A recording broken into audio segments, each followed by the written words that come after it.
ఈరోజు ఈ వీడియో చూస్తున్న మీలో చాలా మంది మనసులో ఒక ప్రశ్న ఉంది. నాకు ఏదైనా చేయాలని ఉంది కానీ, నా దగ్గర ఏ టాలెంట్ ఉందో నాకే తెలియదండి. అసలు నాకు ఏమి రాదు. మీకు నిజంగా ఏమీ రాదా? లేక మీకు తెలిసిన విషయాలనే మీరు తక్కువ చేసి చూస్తున్నారా? ఈరోజు ఈ మొత్తం వీడియో మనం మీలో దాగి ఉన్న సీక్రెట్ స్కిల్‌ని వెలికి తీయబోతున్నాం. ఈ వీడియో పూర్తయ్యేసరికి మీరు ఒక గృహిణిగా మాత్రమే కాదు, ఒక కాన్ఫిడెంట్ బిజినెస్ వుమెన్ లాగా ఆలోచిస్తారు. మరి రెడీగా ఉన్నారా? అయితే ఇప్పుడే ఒక పెన్, పేపర్ తీసుకొని కూర్చోండి. మనం ఒక అద్భుతమైన జర్నీని మొదలుపెట్టేద్దాం. Welcome to my channel Gruhashakti. I am Srekha Rama, emotional empowerment coach. ముందుగా ఒక చేదు నిజం మాట్లాడుకుందాం. సమాజం మనల్ని "ఏం చేస్తావు? ఇంట్లోనే కదా ఉండేది" అని చులకనగా చూస్తుంది. అందుకే మనం కూడా మనల్ని తక్కువ చేసుకుంటాం. కానీ ఆలోచించండి, ఒక ఇంటిని నడపడం అంటే మామూలు విషయం కాదు. మీరు ఒక ఫైనాన్స్ మేనేజర్, బడ్జెట్ వేస్తున్నారు కాబట్టి. ఒక ఆపరేషన్ మేనేజర్, అందరి పనులు చక్కబెడుతున్నారు కాబట్టి. ఒక కౌన్సిలర్, పిల్లలకి, భర్తకి సలహాలు ఇస్తారు కాబట్టి. ఈ పనులన్నీ చేయడానికి మీకు కావాల్సింది స్కిల్స్. కాబట్టి నాకు ఏమి రాదు అనే పదాన్ని ఇక్కడితో ఆపేయండి. ఆపేస్తారు కదూ! మనం ఒకప్పుడు చేసిన తప్పులను పక్కన పెట్టి మన శక్తిని మనం నమ్మాలి.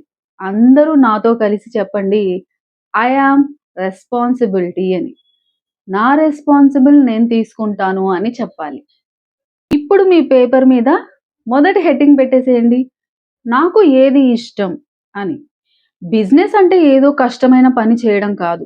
మీకు ఇష్టమైన పనిని 10 మందికి ఉపయోగపడేలాగా చేయడమే బిజినెస్. మీకు వంట ఇష్టమా? పక్కింటి వాళ్ళు మీ పచ్చళ్ళు లేదా పొడులు రుచి గురించి ఎప్పుడైనా అడిగారా? మీకు బట్టలు సర్దడం, ఇల్లు డెకరేట్ చేయడం ఇష్టమా? అది ఒక ప్రొఫెషనల్ ఆర్గనైజింగ్ స్కిల్ అవ్వచ్చు. మీకు పిల్లలకి కథలు చెప్పడం లేదా చదువు చెప్పడం చాలా ఇష్టమా? సో, ఇలాంటివి చాలా ఉన్నాయి. మీరు అన్ని లిస్ట్ చేసుకొని, ఆ లిస్ట్‌లో నుండి మీకు ప్రాణం అనిపించే పనిని రౌండప్ చేసి పెట్టేయండి. సో, రెండో స్టెప్. నన్ను అందరూ దేనికోసం మెచ్చుకుంటారు? మనం చేసే పని మనకు మామూలుగా అనిపించవచ్చు కానీ, ఇతరులకు అది అద్భుతం కావచ్చు. మీ రిలేటివ్స్ ఫంక్షన్ జరిగినప్పుడు నువ్వు చాలా బాగా హెల్ప్ చేస్తావు అంటారు. అంటే మీకు ఈవెంట్ మేనేజ్‌మెంట్ స్కిల్ ఉందని అర్థం. మీరు వాట్సాప్‌లో చాలా చక్కగా మెసేజ్‌లు రాస్తారు. అంటే మీకు కంటెంట్ క్రియేషన్ స్కిల్ ఉందని అర్థం. మీ చుట్టూ ఉన్న వాళ్ళు మీ నుండి ఏ సహాయం కోరుతున్నారో గమనించండి. అదే మీరు మీ బంగారు గనిగా మార్చుకునే ఛాన్స్.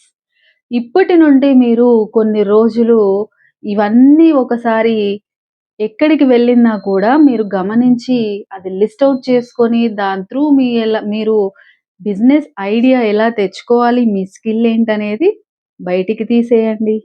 ఇఫ్ ఇందులో మీకేదైనా డౌట్ ఉంటే నాకు కామెంట్ చేయండి. నేను మీకు ఆన్సర్ ఇస్తాను. సో, మన థర్డ్ స్టెప్. నా స్కిల్‌తో నేను ఎవరి సమస్యను తీర్చగలను.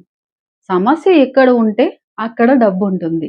ఆఫీస్‌కి వెళ్ళే మహిళలకి ఇంట్లో చేసిన పొడులు కావాలి. అది ఒక సమస్య. చిన్న పిల్లలకి మంచి కథలు చెప్పేవాళ్ళు కావాలి. అది ఒక సమస్యే. పాత బట్టల్ని పడేయడం ఇష్టం లేక కొత్తగా మార్చేవాళ్ళు కూడా కావాలి. అది కూడా ఒక సమస్యే. మీ దగ్గర ఉన్న స్కిల్స్‌తో మీ ఏరియాలో లేదా ఆన్‌లైన్‌లో ఎవరికి హెల్ప్ చేయగలరో ఆలోచించి ట్రై చేయండి. ఏదో ఒకటి ఖచ్చితంగా మీ స్కిల్ ఉంటుంది. నేను చెప్పిన ఇవన్నీ కాకుండా చాలా ఉన్నాయి. సో, మీరు మీ స్కిల్ ఏంటో ఒక అవగాహనకు వచ్చారని నేను నమ్ముతున్నాను. కేవలం ఆలోచిస్తే సరిపోదు, ఆచరించాలి. ఈరోజు మీరు గుర్తించిన ఒక్క స్కిల్ ఏంటో కింద కమెంట్ చేయండి. రేపటి నుండి ఆ స్కిల్‌ని ఎలా ఆదాయంగా మార్చుకోవాలో మనం నెక్స్ట్ వీడియోలో నేర్చుకుందాం. గుర్తుంచుకోండి, మీరు ఒక గృహిణి మాత్రమే కాదు, ఒక గృహశక్తి. ఈ వీడియోని మీలాంటి మరో 10 మందికి గృహిణులకి షేర్ చేయండి. మనందరం కలిసి ఎదుగుదాం. మళ్ళీ కలుద్దాం. I am responsible. If you are responsible, comment me I am responsible అని.